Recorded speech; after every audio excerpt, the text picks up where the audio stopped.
വാക്കാലുള്ള പ്രസ്താവന മാത്രമാണ് മന്ത്രി റോജി എം ജോൺ നടത്തിയതെന്ന് കുന്നത്തുനാട് മുൻ MLA PV ശ്രീനിജൻ. നിയമപരമായ ഒരു ഉറപ്പും സർക്കാർ നൽകിയിട്ടില്ല. അഭിഭാഷക കമ്മീഷൻ വന്നാൽ ശക്തമായി പ്രതിരോധിക്കുമെന്നും ശ്രീനിജൻ പറഞ്ഞു. അതിനൊരു ക്ലാരിറ്റി വരേണ്ടതായിട്ടുണ്ടെന്നാണ് അത് മന്ത്രിയുടെ പ്രസ്താവന കണ്ടപ്പോൾ എനിക്ക് തോന്നിയത്. നാളെ അഭിഭാഷക കമ്മീഷൻ വരും. കമ്മീഷൻ സർക്കാരിൻ്റെ നിയന്ത്രണത്തിലല്ല.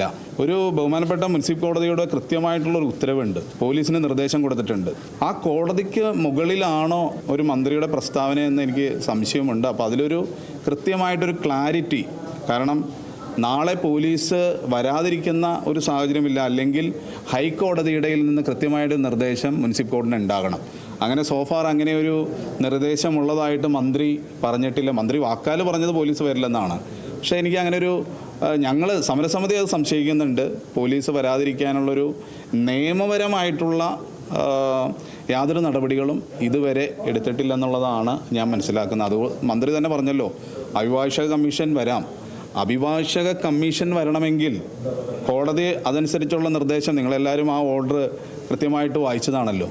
അപ്പോൾ അത് കൃത്യമായിട്ട് ഇന്ന് ഹൈക്കോടതിയിലൊരു നിർദ്ദേശം ഉണ്ടായിരുന്നെങ്കിൽ ഈ കേസ് കേൾക്കുന്നത് വരെ മറ്റു നടപടികളൊക്കെ നിർത്തിവെച്ച് ഇന്ന് ടുഡേ മൂവിയായിരുന്നു. ഇന്ന് അതെല്ലാം അങ്ങനെ എത്രയും ഇടപെടലുകൾ നടത്താമായിരുന്നു. പക്ഷേ അങ്ങനെ ഒരു ഇടപെടലും വാക്കാലുള്ളൊരു പ്രസ്താവനയല്ലാതെ നിയമപരമായിട്ട് അത് എത്രത്തോളം പോകുമെന്ന് നിങ്ങളൊന്ന് നിയമപരമായിട്ടൊന്ന് ആലോചിക്കാം.